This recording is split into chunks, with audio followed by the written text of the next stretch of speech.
clínica del cáncer de colon. Y aquí, siempre, en esta parte, me gusta recordar bastante lo que es la anatomía del colon. Y aquí vamos a hacer una comparación. Colon derecho, colon izquierdo. A ver, ¿cuál de los dos es más largo? ¿Colon derecho o colon izquierdo? ¿Qué dicen ustedes? ¿Cuál de los dos tiene mayor longitud? El izquierdo, porque el derecho es más cortito, ya que el hígado lo desplaza. ¿Qué otra característica? Calibre, diámetro. ¿Cuál de los dos tiene mayor diámetro? ¿El derecho o el izquierdo? El derecho normalmente tiene más luz, el izquierdo anatómicamente es más estrecho. ¿De acuerdo? Entonces es algo intrínseco y propio del colon. ¿Cuál es la función del colon derecho? Reabsorción de líquidos y electrolitos. ¿Cuál es la función del colon izquierdo? Secreta moco. ¿Para qué? Para lubricar las paredes del colon y la materia fecal pueda salir. ¿En qué estado? Y aquí nos acordamos la primaria, ¿no? Estado sólido, líquido, gaseoso, ¿no? ¿En qué estado está el contenido del colon derecho? Líquido, ¿no? Pues que es todo lo que va entrando por la válvula ileocecal, que es lo que llega al colon derecho y se va reabsorbiendo hasta que disminuye un volumen muy pequeño. ¿En qué estado está el contenido del colon izquierdo? Sólido, semisólido, ¿no? Entonces, vistas estas características, imaginariamente vamos a ponerle un tumor en cada lado del colon. Le ponemos un tumor en el colon derecho. El colon derecho es más ancho y por el colon derecho pasa agua. Si yo le pongo un tumor, la luz se va a reducir, pueda que la luz se reduzca a un diámetro muy pequeño, pero como es agua, el agua va a pasar. Por lo tanto, los tumores de colon derecho habitualmente producirían obstrucción intestinal. Obviamente que no. Algunos, en casos extremos, sí lo hacen, pero lo habitual es que el paciente tenga una gran masa en el colon derecho, pero el paciente haga su deposición de forma normal. Más bien, los tumores de colon derecho, muchos de ellos son medios ulcerados y van a tener un sangrado crónico. ¿Cuál va a ser la característica más típica de los tumores de colon derecho? Anemia crónica, anemia por pérdidas, a través de sangre oculta en heces. Ahora, le pongo un tumor en el colon izquierdo. Ya anatómicamente era estrecho. Si yo le pongo un tumor, la luz se bloquea completamente. Y si todavía por el colon izquierdo pasa algo sólido y la luz está reducida, ¿qué va a suceder? ¿Cuál va a ser su clínica más frecuente? Obstrucción intestinal. Y eso es solamente basándonos en un recuerdo de las características normales del colon. Por eso dicen, los tumores de colon derecho, anemia crónica, son tumores anemizantes.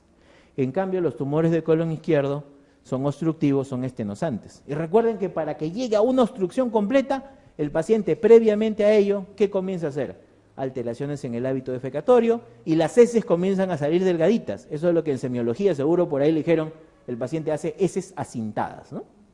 Y es característico de este tipo de problemas, ¿no?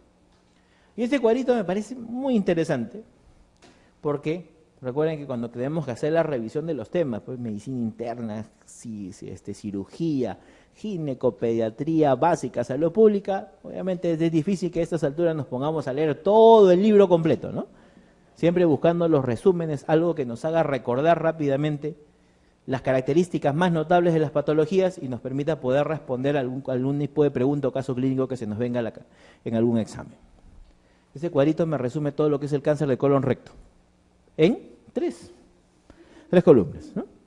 Cáncer de colon derecho, colon izquierdo, recto. Si me dicen la frecuencia, ¿qué es lo más frecuente? Izquierdo. Segundo lugar, recto. Tercero, colon derecho. Listo. Patología, colon derecho, lesiones exofíticas con sangrado oculto. Colon izquierdo, lesiones anulares, lesiones invasivas que bloquean la luz. Tumores de recto, tumores ulcerados. Por eso los tumores de recto, muchos de ellos hacen HDV, hacen rectorragia. Pasamos a la clínica. Los tumores de colon derecho producen baja de peso y rara vez que produzcan cuadros obstructivos. Tumores de colon izquierdo, constipación, dolor abdominal, disminución del calibre de las heces y algunos de ellos también sangradito.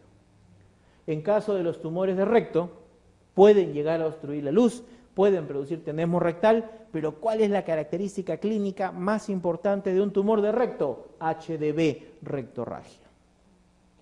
Signos: paciente que tiene cáncer de colon derecho, anemia, y le palpo el abdomen y encuentro una gran masa en el colon derecho. Y le dicen, pero no se corresponde, ¿no? Tremendo masón tiene en el colon, en el cuadrante inferior derecho y no está obstruido. ¿Por qué? Recuerden que por el colon derecho para puro líquido. Cáncer de colon izquierdo, vamos a encontrar clínica de obstrucción intestinal de colon. Y en el caso del recto, lo bueno pues masa palpable al momento de que hacen el tacto rectal. Resumiéndolo más todavía, podemos decir que el cáncer de colon derecho produce anemia crónica, cáncer de colon izquierdo produce obstrucción intestinal, cáncer de recto produce rectorragia. Punto. Y con eso ya tenemos con qué defendernos ante una pregunta que nos venga en relación al cáncer de colon y su clínica, que es lo que muchas veces utilizan para distintos tipos de preguntas, ¿no? Recuerden que el cáncer de colon izquierdo produce cuadros obstructivos, los que están ubicados en recto producen rectorragia, muchos pueden producir metástasis locales o a distancia, y esto varía de acuerdo a paciente y paciente. Ahora, es diferente que a mí me digan, ¿cuál es la clínica más importante del cáncer de colon derecho? Yo digo anemia crónica. Colon izquierdo, obstrucción intestinal. Recto, rectorragia. Pero ¿qué pasa si me llega la pregunta y me dicen, ¿cuál es la clínica más frecuente de todos los tumores colorectales? Desde los que están en la válvula ileocecal hasta el ano. Y dicen, haz la sumatoria de todo. ¿Qué cosa es lo más frecuente ahí? Rectorragia. Eso es lo más frecuente. Si me dicen, abarcando todos los tumores desde la válvula ileocecal hasta el ano, ahí sería rectorragia. Como mencionamos, a partir de los 50 años se dice, todo paciente debe ser tributario de estudio endoscópico. Si encuentran un pólipo, sacar el pólipo, mandar a histopatología, si no hay nada, es buena hora, y ahí hacer controles sucesivos a partir de ese momento. ¿Qué pasa si el paciente te llega a la consulta para hacerse un chequeo y te dice, sí, hay un familiar que tuvo ya diagnóstico de cáncer de colon? El resto de la familia debería hacerse endoscopía 10 años antes de la edad de ese paciente. Si al paciente le diagnosticaron cáncer a los 50 años, todo el resto de la familia debe hacerse endoscopía a partir de los 40. Así no tenga ningún tipo de síntoma, debe hacerse ese tipo. Obviamente a todos no les gusta que le hagan una endoscopía digestiva baja. Otras alternativas, sangre oculta en heces, proctosimoidoscopía. Antes pues se utilizaba bastante el enema varitado a doble contraste, actualmente no es muy utilizado, pero lo ideal siempre, colonoscopía, es lo mejor para poder visualizar todo ello, y si hubiera un pólipo por ahí, resecarlo y sacarlo, ¿no? Colonoscopía más biopsia es el diagnóstico más sensible y específico.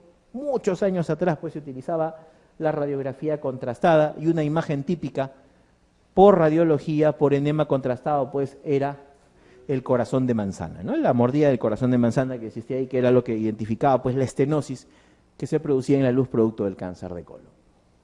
Para hacer el estadiaje de un paciente que tiene cáncer de colon o cáncer colorectal, la tomografía es el mejor estudio para ver compromiso local, compromiso ganglionar y si existe o no metástasis a distancia.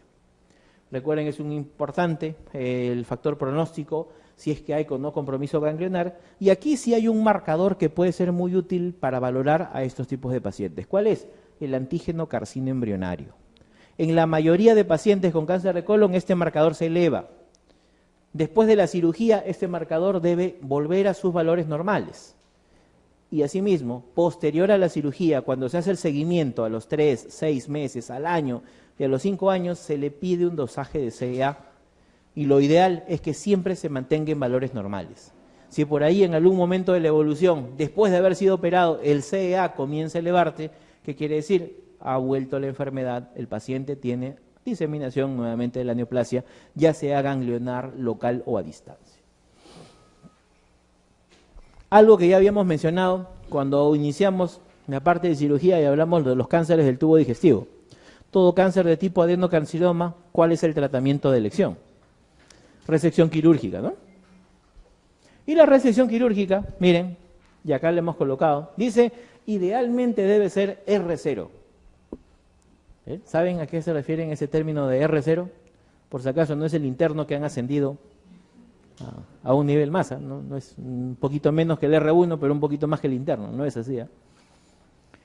Cuando se habla de resecciones oncológicas, es decir, una cirugía por cáncer, y no solo colon, estómago, duodeno, páncreas, etcétera, se habla de 3 tipos de resección: R0, R1 y R2.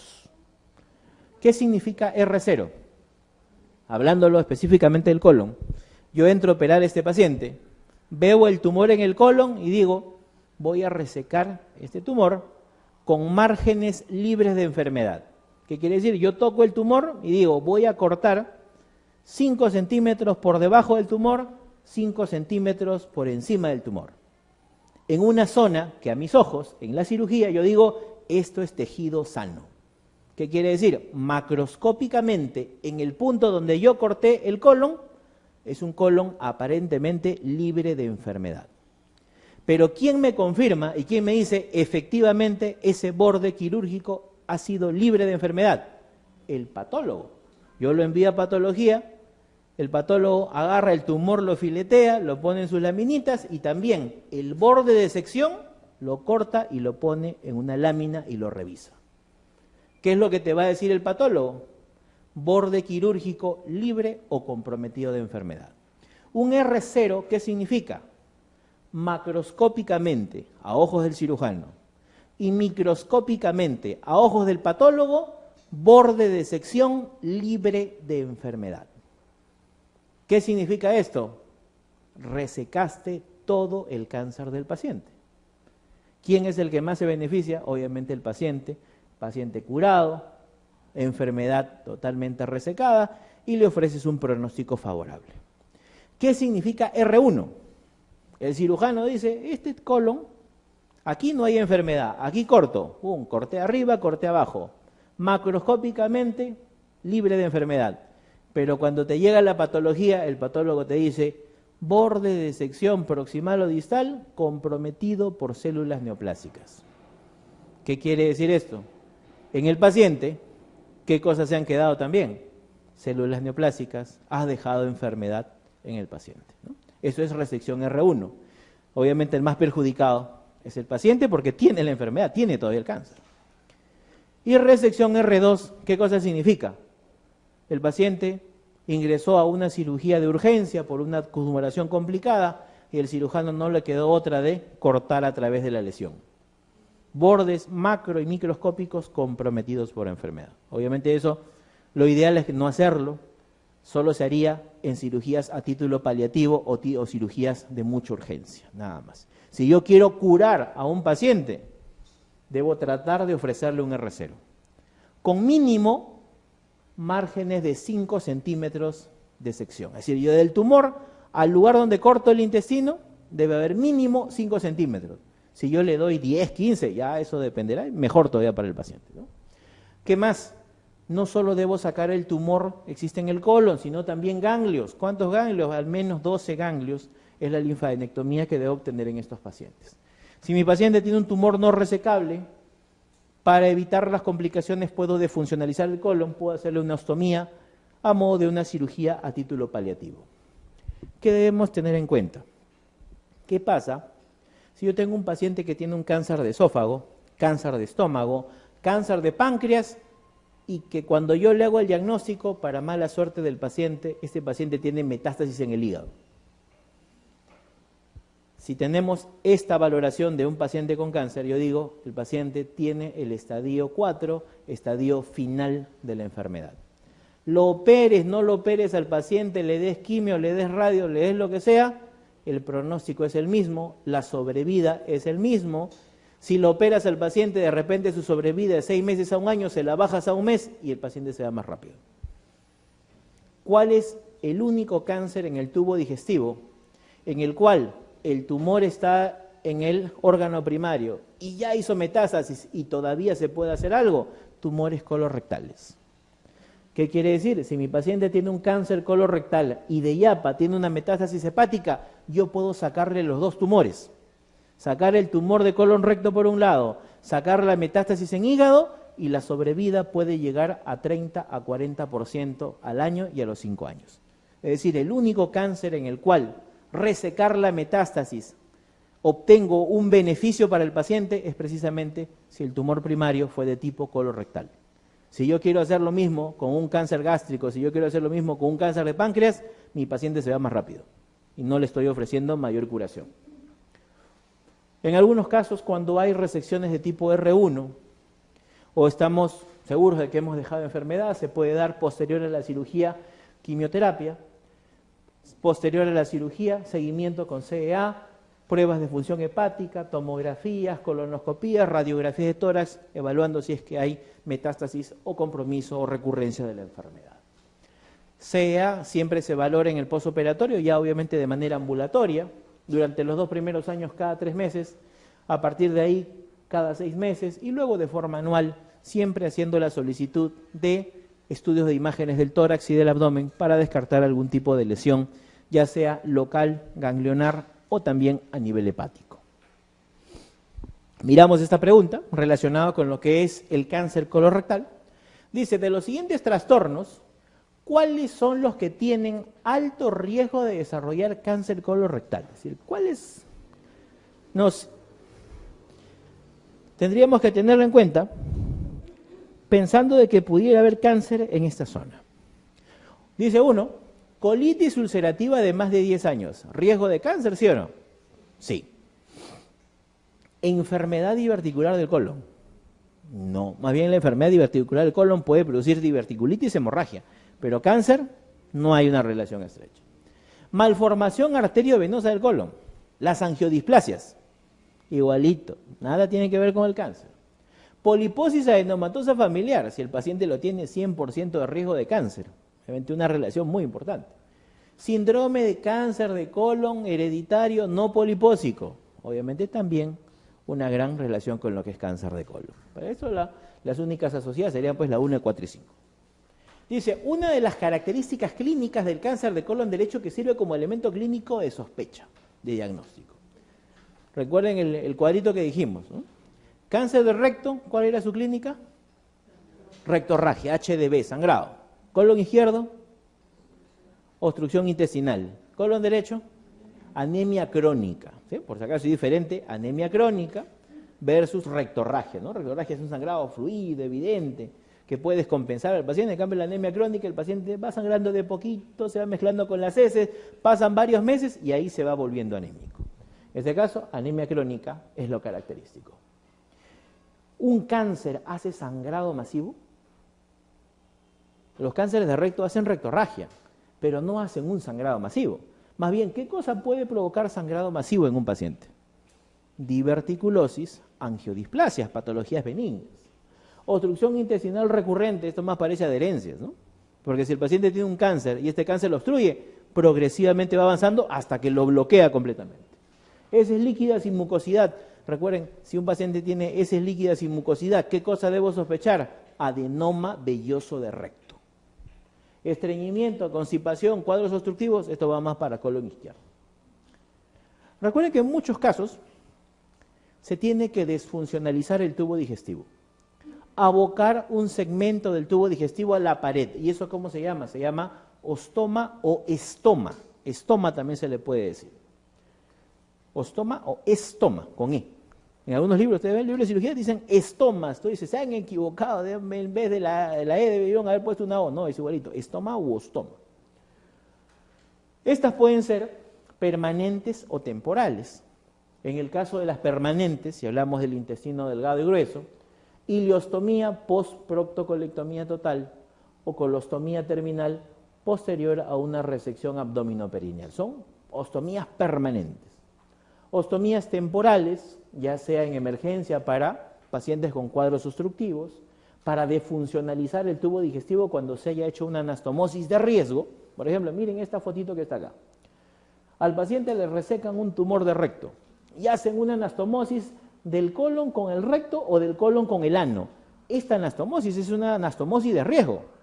Si yo dejo que por aquí pase el contenido intestinal, esa anastomosis se puede abrir y toda la cirugía se va al tacho. ¿Qué cosa le puedo hacer para proteger esta anastomosis y asegurarme que eso pegue bien? Le hago o una colostomía o le hago una ileostomía en asa. Es decir, todo el contenido sale por la colostomía y por la ileostomía y no pasa por mi anastomosis. ¿Qué me asegura esto? Que mi anastomosis pegue bien, no se abra, no haga dehiscencia, no haga fístula. Pasan unos 3 a 4 meses, lo rehospitalizo al paciente, le cierro la colostomía, le cierro la ileostomía en asa y el paciente tiene su tubo digestivo de manera íntegra. Se puede utilizar para ello. Las colostomías pueden tener nombre propio, ¿no? Existen colostomías terminales, una boca que sale directa a la pared. Esa colostomía terminal se llama colostomía a lo Hartmann. La parte proximal abocada a la pared, la parte distal suturada y enterrada en el piso pélvico, en la cavidad pélvica. Luego viene la colostomía en asa, que se utiliza para desfuncionalizar el tubo digestivo, pacientes con cuadros de obstrucción intestinal. Colostomía en asa o colostomía a lo Wagenstein, es el nombre propio de esa colostomía. Luego vienen las colostomías a doble boca, las cuales pueden ser a doble boca juntas, como cañón de escopeta, como lo vemos aquí, o doble boca separadas por un puente de piel, como lo vemos en esta figura. Si son doble boca juntas, se llama colostomía a lo Mítculis. Si son dos bocas separadas por un puente de piel, se llama colostomía a lo Dubain. ¿Sí? Esos son diferentes tipos de ostomías que existen dentro de lo que es cirugía general, ¿no? Tenemos esta pregunta relacionada con los ostomas, ¿no?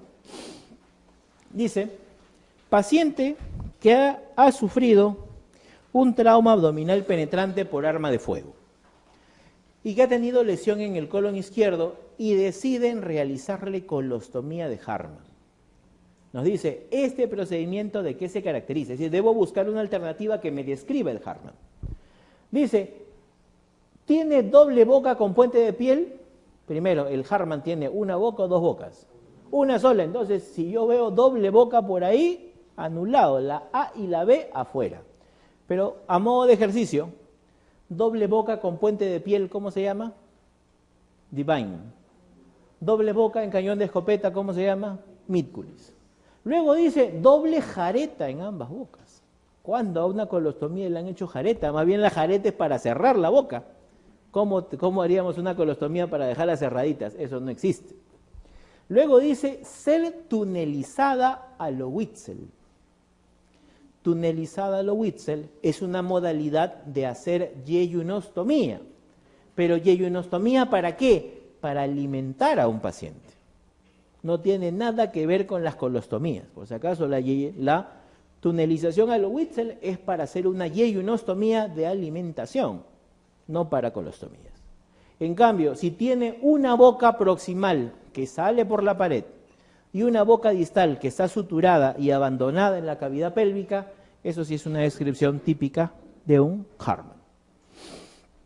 Siguiendo con la patología colónica, tenemos acá lo que son los vólvulos. Y recuerden, como ya mencionamos, los vólvulos corresponden a la causa más frecuente de obstrucción de intestino grueso. Recuerden que ayer mencionamos causas en general, adherencias a la cabeza, si está operado, en segundo lugar hernias, si no está operado, y en tercero los vólvulos. Si lo disgregamos en intestino delgado, adherencias, si está operado, hernias, si no está operado, cáncer en tercer lugar. Si hablábamos de colon a la cabeza, vólvulo. En segundo lugar, cáncer de colon izquierdo. En tercer lugar, diverticulitis. Ese era el ranking de las causas más frecuentes en diferentes obstrucciones del tubo digestivo. ¿Qué cosa es? Es la torsión de un segmento del tubo digestivo, en este caso el sigmoides, sobre su pedículo. El colon tiene 3 zonas que se pueden volvular. La más frecuente es el sigmoides, en segundo lugar el ciego y en tercer lugar el transverso, que son las partes móviles del colon y por lo tanto estas pueden girar, torcer el pedículo y volvularse. Siempre hay que tener en cuenta diagnósticos diferenciales que pudieran simular un vólvulo, tumores, enfermedad inflamatoria intestinal, enfermedad diverticular, síndrome de Gilbert, ilio paralítico o enfermedad de Hirschsprung también podría estar aquí involucrado. Vólvulo del sigmoides, más frecuente, hasta un 80% de todos los vólvulos del colon, que debemos tener en cuenta, es la causa más frecuente de obstrucción intestinal en el intestino grueso. Y dice, primera causa de obstrucción intestinal en embarazadas. ¿Qué debo tener en cuenta? Esto por literatura, no lo conocía, decía, primera causa en embarazadas, bueno, será, la literatura lo dice, así será, ¿no? Hasta que en una guardia me toca eso, ¿no? El ginecólogo me llama y me dice, tengo una gestante, 38 semanas, que la estamos programando para cesárea. Porque la paciente está con mucho dolor abdominal, no se deja examinar bien y parece que hubiera contracción uterina y nos parece que hubiera algo de sufrimiento fetal. Y algo más nos llama la atención, a nivel periumbilical vemos como que algo repta por ahí.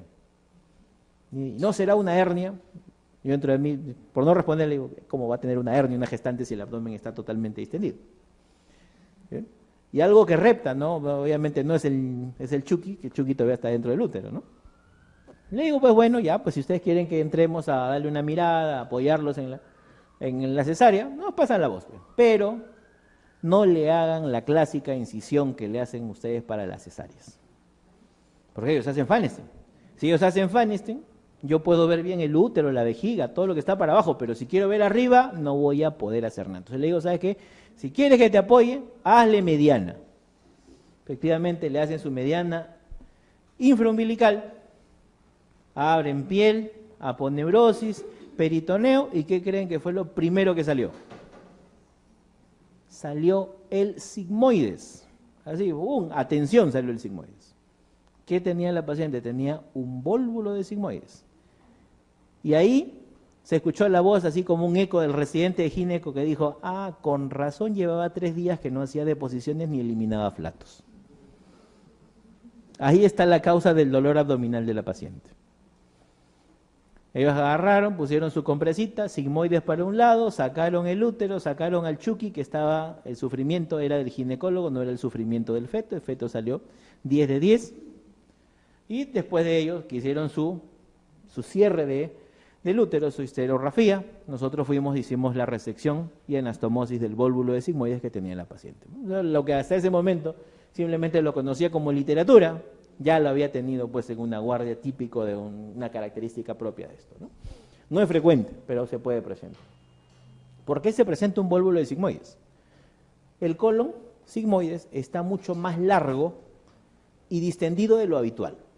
Se dice que un sigmoides mide 40 centímetros, pero hay pacientes que tienen pues, sigmoides de 70, de 80 centímetros y todavía totalmente dilatado y redundante. Si es que esto existe, más posibilidades que gire sobre su eje y se volvule. Si hay mesenteritis retráctil, que el meso esté muy retraído hacia la pared abdominal, también condiciona ello. Aquí le agregamos otras características que también están involucradas. En mi paciente es estreñido, dieta rica en residuos, paciente añoso, estreñimiento crónico, psicotrópicos, abuso de laxantes, cirugía previa, diabetes, y si le agregamos nuestra geografía, pacientes que vienen de zona de altura, más riesgo de desarrollar vólvulo de sigmoides. ¿De acuerdo? Hay torsión del pedículo vascular, torsión del sigmoides, esto genera aumento de la peristalsis, más secreción de fluidos, más presión intraluminal, y esto progresivamente altera el pedículo vascular del sigmoides, disminuye el flujo intestinal, isquemia, gangrena, necrosis y hasta perforación del sigmoides si es que no se opera de forma precoz. La clínica, dolor cólico, distensión abdominal, pero miren, distensión abdominal asimétrica. Miren las dos figuras. Hay una que lo están viendo al paciente distendido, pero de costadito, y hay una que lo están viendo desde los pies a la cabecera del paciente. ¿Qué le llama la atención de esas dos fotos? Aquí aparentemente, bueno, está distendido, ¿no? Está distendido como cualquier obstruido. Pero cuando lo veo de abajo hacia arriba, miren, la distensión es así. De abajo hacia arriba y de izquierda a derecha. Es decir, de fosa ilíaca izquierda a hipocondrio derecho. Esa es la distensión asimétrica, característica de un paciente que tiene vólvulo. Obviamente no elimina flatos, no elimina deposiciones, ruidos ciroaéreos totalmente anulados y disminuidos, ampolla rectal vacua, porque el problema está circunscrito en asa ciega solo al sigmoides. ¿Qué debemos tener en cuenta? ¿Por qué los ruidos ciroaéreos disminuidos y por qué en estos pacientes no te hacen vómitos fecaloideos como esperaríamos encontrar en todo paciente obstruido? Por un elemento que divide intestino grueso del intestino delgado. ¿Cómo se llama? Válvula iliocecal. El 70% de válvulas iliocecales son competentes. ¿Qué significa? El contenido pasa de ilion a ciego, pero no de ciego a ilion. Eso significa válvula iliocecal competente. Por lo tanto, si mi paciente tiene un vólvulo de sigmoides y se obstruye, toda la obstrucción, ¿dónde se va a quedar atrapada? En el colon. Cuando estos pacientes entramos a operarlos, el colon está que parece una llanta. Y cuando ves el intestino delgado, totalmente colapsadito, ni distensión tiene. Por eso que a estos pacientes ni siquiera le ponen sonda nasogástrica porque ningún gasto van a obtener por ahí. Diagnóstico. Puede ser necesario a veces solo una radiografía de abdomen simple. En el 75% de los casos nos da la imagen que dicen pues grano de café, asa sigmoidea, omega, que es lo que muchos describen para la radiografía del paciente con sigmoides. Años atrás se utilizaba el enema contrastado o el enema varitado, en la cual uno veía pues el signo de la espada de naipes. Y otro es que si esto no es concluyente, no es suficiente para el diagnóstico, se puede utilizar hasta una tomografía. Pero en la mayoría de los casos, con una radiografía de abdomen simple puede ser suficiente para este diagnóstico. Obviamente el tratamiento va en función a si es que estamos ante un paciente con un vólvulo de sigmoides complicado versus un no complicado. Si yo tengo a un paciente con un vólvulo de sigmoides no complicado, sin fiebre, sin leucocitosis, sin irritación peritoneal, el tratamiento de elección en este paciente, primer paso, ¿qué cosa es? Devolvulación endoscópica. ¿Qué quiere decir? Llamamos al gastroenterólogo que utilice su procto o su colonoscopio, ingrese por el recto y que de esa manera el vólvulo gire y se devolvule. Pregunta, ¿hay gastro los 7 días de la semana? ¿Hay gastro todos los días del año? No, gastro desaparece sábado a las 12 del día, ya no lo ves hasta lunes. ¿Qué pasa si te llega un vólvulo el fin de semana? Y no hay gastro para que pueda solucionar esto. Todavía podemos darle manejo conservador. ¿Con qué? Sonda rectal. Yo agarro una sonda rectal, como lo están viendo por ahí, se coloca la sonda rectal y la sonda rectal puede llegar a devolvular el sigmoides y por la sonda rectal va a salir el gas o va a salir el contenido intestinal también. Obviamente siempre se pongan por un costado, nunca se pongan de frente. Mi compañero de residencia tuvo una mala experiencia por ponerse de frente. Tuvo que quemar su ropa porque ya totalmente quedó contaminado. 60-70% de éxito con esta vía endoscópica o con sonda rectal, si es que se obtiene un resultado efectivo con esto, es decir, el paciente se devolvula, y si quieren todavía para corroborarlo le pedimos una radiografía de control y desaparece el grano de café, lo ideal es que el paciente se quede hospitalizado. ¿Para qué? Para en los días siguientes completar su riesgo quirúrgico, completar su preoperatorio y días después operarlo, pero operarlo de forma programada, electiva. Hacerle la sigmoidectomía más anastomosis primaria de forma programada, es decir, con el colon limpio, preparadito, con fecha y hora para su cirugía, inclusive hasta por vía laparoscópica se le puede hacer, ¿no? Eso sería lo ideal. Pero ustedes saben que a veces muchos pacientes, tú dices, no, ya me resolví el problema, ya estoy con el tránsito intestinal normal, chao, nos vemos, ¿no? Y ese paciente no va a regresar hasta que se volvule nuevamente, ¿no? Y eso es lo que muchas veces llega a pasar. ¿Cuándo está indicado la cirugía? Cirugía electiva, es decir, el paciente tiene el diagnóstico de vólvulo de sigmoides o fue devolvulado endoscópicamente con sondita rectal y se programa posteriormente para una cirugía electiva. Y la otra es la cirugía de urgencia. ¿Cuándo está indicada? Cuando hay signos de estrangulación, cuando hay signos de complicación de un vólvulo o cuando la colonoscopía, el manejo endoscópico ha fallado. Yo llevo a sala a un paciente con vólvulo de sigmoides, con indicación quirúrgica. ¿Qué hallazgos puedo tener? El primer hallazgo, vólvulo de sigmoides, pero sin necrosis, sin perforación, sin peritonitis. Vólvulo de sigmoides no complicado. ¿Cuál es la cirugía de elección? Resecar el sigmoides y anastomosis primaria colon con recto. Es decir, mi paciente sale de sala de operaciones con la integridad de su tubo digestivo. ¿De acuerdo? Va a salir eliminando flatos, deposiciones en los días siguientes, tubo digestivo íntegro, siempre y cuando su vólvulo de sigmoides no sea complicado. Pero ¿qué pasa si ingresamos a sala y el colon sigmoide está azul? Está necrosado completamente. ¿Qué es lo que hay que hacer?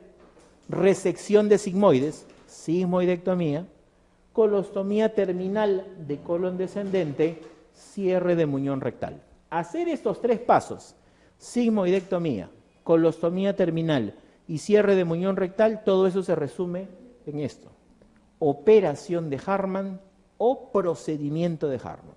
Eso es lo que se llama. Aquí la figura lo representa muy bien: sigmoidectomía, colostomía de descendente, cierre de muñón rectal. Y ustedes dicen, ¿el paciente va a quedar así de por vida? No. A partir de los 3 meses o 90 días yo puedo rehospitalizarlo y hacer la unión colon con recto. Y de esa manera restituir el tránsito intestinal. La cirugía, procedimiento de Hartmann. Siguiente vólvulo del tubo digestivo es el vólvulo de Ciego. El vólvulo de Ciego, torsión de la región iliocecal alrededor del eje mesentérico que condiciona obstrucción. Representa el 15 de todos los vólvulos del colon. Y acá debemos tener en cuenta algo. Cuando yo pienso que un paciente tiene vólvulo de sigmoides, ¿qué edad me espero que tenga ese paciente? ¿O qué grupo etario son los que más frecuentemente hacen vólvulo de sigmoides? Son los pacientes adultos o ancianos, ¿no? En cambio, los pacientes que nos hacen vólvulo de Ciego son pacientes mucho más jóvenes, pacientes de entre 20, 30 años. Ahí encontramos al vólvulo de Ciego. ¿Por qué? Porque para que se desarrolle el vólvulo de Ciego, el paciente tiene que tener una alteración congénita de la fijación del tubo digestivo. Aquí lo ponemos. ¿Por qué se produce vólvulo de Ciego? Anormalía congénita en la fijación incompleta del ciego. ¿Y eso qué cosa es? ¿Qué cosa me están metiendo acá? Siempre la fotito es mejor que un montón de palabras. Foto de la izquierda. Fijación normal del tubo digestivo. Ángulo de Treitz. Yeyuno ilion. Libre en cavidad. Ciego apéndice fijo en fosa ilíaca derecha. Colon ascendente fijo en flanco derecho, colon transverso libre a través del mesogastrio, colon descendente fijo en el flanco izquierdo, sigmoides libre en fosa pélvica, recto en cavidad pélvica. La línea de puntos, ¿qué cosa es? Es el mesenterio. Y eso es lo normal, eso es lo que todos deberíamos tener. Pero ¿qué pasa si el paciente viene con defecto de fábrica? ¿Viene con qué? Con malrotación intestinal. Mira qué sucede. Su ángulo de Treitz, ¿dónde está? A la derecha. Todo el mesenterio, mira, este es el mesenterio. Lo que debería ser esto es aquí. Todo el yeyuno ilion libre en cavidad. El ciego y apéndice, que deberían estar fijos en el lado derecho, están sueltos y libres por todo el abdomen. ¿Qué hace esto? Lo predispone a que el ilion gire, o al ciego, perdón, gire sobre su eje y se volvule. Por eso, y me dicen, ¿cuál es el factor de riesgo más importante para que un paciente desarrolle vólvulo de Ciego? Malrotación intestinal. Esa es su causa más frecuente. ¿Y desde cuándo tiene esto el paciente? ¿Desde cuándo tiene esto el paciente? Desde que nace, por eso yo le digo defecto de fábrica del paciente, ¿no? Y por eso la clínica de estos pacientes siempre va a ser en pacientes más jóvenes. Por eso el vólvulo de Ciego se presenta en grupo de pacientes más jóvenes. En cambio, el vólvulo de sigmoides va para los abuelitos, ¿no? Clínica, dolor abdominal, distensión, estreñimiento, timpanismo, y la progresión del cuadro obstructivo puede llevar a la ruptura del ciego, y obviamente si se rompe el ciego, perforación de víscera hueca, peritonitis generalizada y una sepsis severa. Existen diferentes tipos de imágenes que nos pueden ayudar para hacer el diagnóstico de vólvulo de Ciego. Y acá hablan de esto, y ustedes dicen, pues, se ha equivocado, ha repetido la diapositiva de vólvulo de sigmoides. Mentira. Grano de café en cuadrante inferior izquierdo, vólvulo de sigmoides. Grano de café en cuadrante inferior derecho, ¿en quién debo pensar? Vólvulo de Ciego. Son dos imágenes que pueden estar en diferentes lugares, y cada una representa una patología diferente. Si es del lado izquierdo, sigmoide. Si es del lado derecho, ciego. ¿Qué más? Esto. Signo del pico del oro. Aquí está ubicado. También representa una estrechez asociada al vólvulo de Ciego. Signo del remolino. También está asociado con vólvulo de Ciego. Obviamente en la tomografía. Se puede en algunos casos intentar dar manejo conservador. Algunas literaturas dicen que con la endoscopía se puede volvular, pero esta es muy poco exitosa. Más bien, el tratamiento de elección de todo paciente que tiene vólvulo de ciego es cirugía. ¿Y cómo se llama el procedimiento quirúrgico? Colectomía derecha más anastomosis iliotransversa. ¿Qué quiere decir? Se reseca ilion, ciego, apéndice, colon ascendente, ángulo hepático y un poquito de transverso. Todo esto es la pieza operatoria. Y se hace la anastomosis del ilion terminal con el colon transverso. Esa es la cirugía de elección para todo paciente que tiene vólvulo de ciego. ¿De acuerdo? Dice, ¿cuál de los siguientes factores está más asociado con el origen de un paciente que tiene vólvulo de ciego? A ver, ¿qué dicen ustedes? ¿Cuál sería? ¿El estreñimiento? No, este de acá es parasigmoides, ¿no? Parasitosis crónica, más bien esto para prolapso rectal en los pacientes pediátricos. Uso de psicotrópicos, vólvulo de sigmoides. Mesenterio largo, y acá muchas veces, si es que nosotros no planteamos o no poníamos la diapositiva de la malrotación intestinal, le diré que de 10 veces que hice la pregunta, 8 me dijeron mesenterio largo. Obviamente sin haber puesto la diapositiva previa de malrotación intestinal. Y aquí simplemente ciencias básicas. ¿Qué partes del colon tienen meso? El ciego no tiene meso. El apéndice sí tiene meso. El transverso sí tiene meso. El sigmoides tiene meso. Entonces, si el ciego no tiene meso, ¿por qué tendría que hacer esto? No hay ni mesenterio tiene, entonces esa nunca va a ser la respuesta. Siempre la malrotación intestinal es lo que lo hace diferente.